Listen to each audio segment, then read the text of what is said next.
एते कषणरे चेती न पारिबे तुंडे न आसिब हरि नाना कलबल एकाले फलिब दंड देवे दंडधारी।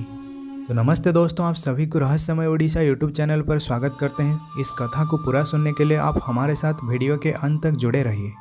तो दोस्तों, आज हम महापुरुष श्री श्री अच्युतानंद दास जी के शिवकल्प और नवग्रह निर्घंट से कुछ पंक्तियां लेंगे और उसे समझने की प्रयत्न करेंगे।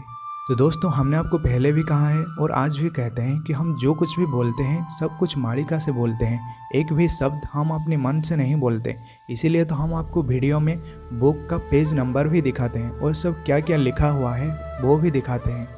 अगर हम किसी भी चीज़ को अपनी तरीके से कहते हैं तो इसका मतलब है कि हम मालिका को चुनौती दे रहे हैं, भगवान श्री जगन्नाथ जी की वाणी को चुनौती दे रहे हैं। और ये गलती हम कभी नहीं करेंगे क्योंकि आप हम पर यकीन करते हैं। इसीलिए सत्य को आपके सामने प्रस्तुत करना हमारा ये कर्तव्य है।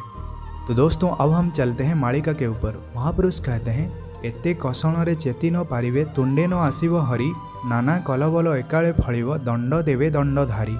ये कहने का तात्पर्य कि कलयुग के अंतिम समय में मनुष्य समेत समस्त प्राणी जैसे कि कीट पतंग, पेड़ पौधे और पशु पक्षी तरह तरह की प्रॉब्लम को फेस करेंगे, बड़ा ही कष्ट में अपना जीवन व्यतीत करेंगे और जिंदगी के हर पल में कई तरह की असुविधा का सामना करेंगे। इतने सारे कष्ट भोगने के बाद भी मनुष्य कभी भी हरि नाम का उच्चारण नहीं करेगा। कीट पतंग, पेड़ पौधे और पशु पक्षी, उनके अंदर दिव्य ज्ञान है नहीं, इसलिए वो भगवान को जान नहीं सकते या फिर भगवान का नाम उच्चारण नहीं कर सकते। लेकिन मनुष्य के अंदर वो दिव्य ज्ञान है जिसके बल पर, जिसके माध्यम से वो ईश्वर की प्राप्ति कर सकता है। लेकिन ये सब कुछ जानते हुए भी मनुष्य जानबूझकर गलत राह पर चलता है। मनुष्य ईश्वर पर इसलिए यकीन नहीं करता क्योंकि वो सोचता है कि मैं खुद सब कुछ कर लूँगा, मुझे किसी की मदद नहीं चाहिए। जिसके इच्छा के बिना पत्ता तक नहीं हिलते, क्या हम उसके इच्छा के बिना, उसके मर्जी के बिना कुछ कार्य कर सकते हैं? बिल्कुल नहीं। और हम ये सोचते हैं कि हम कर लेंगे और यहीं पर हम फंस जाते हैं। भगवान श्री कृष्ण अर्जुन से भी यही कहा था कि तू पहले कर्म कर, अपना कर्म कर और मुझ पर दृढ़ भरोसा रख, विश्वास रख, क्योंकि अंत में मैं ही तुझे फल प्रदान करने वाला हूँ। जो मनुष्य ईश्वर पर दृढ़ भरोसा रखते हुए सही कर्म करते हैं वही लोग अंत में जाकर भगवान की प्राप्ति करते हैं। महापुरुष कहते हैं कि कलयुग के मनुष्य अन्याय और अधर्म के काम में लिप्त रहेंगे। भगवान उन्हें बार बार चेतावनी देंगे कि तुम लोग सुधर जाओ, सही राह पर चले आओ, लेकिन वो लोग नहीं मानेंगे, जिसके फल स्वरूप अंत में भगवान उन्हें दंड देंगे। इसके दूसरे पंक्ति में महापुरुष कहते हैं, पुण पुण जाई गुहारी करिबा महारानी पाद तले मंद विजी घोष कली बलनाश राग हेला एते काले। पंचजन्य शंख प्रभु बजाइबे आस्थान छाड़िबे देवी अष्ट जुगमाया खरपर बोलिब द्रौपदी उठिब खंजी। जब भगवान श्री अनंत पंचजन्य शंख बजाएंगे तो समस्त देवी देवता अपना स्थान छोड़ेंगे। अष्ट योग माया यानी अष्ट महादुर्गा अपने आप को तैयार करेंगे, हाथ में खबर धारण करके पृथ्वी के चारों ओर घूमने लगेंगे और जितने सारे पापी हैं उनका रक्त पान करेंगे। महापुरुष ने यहाँ माता महामाई महादुर्गा की अंश स्वरूपा माता द्रौपदी के बारे में कहा है।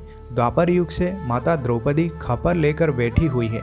कब म्लेच्छ लोगों का अंत होगा, संहार होगा और उसकी उदर तृप्त होगी।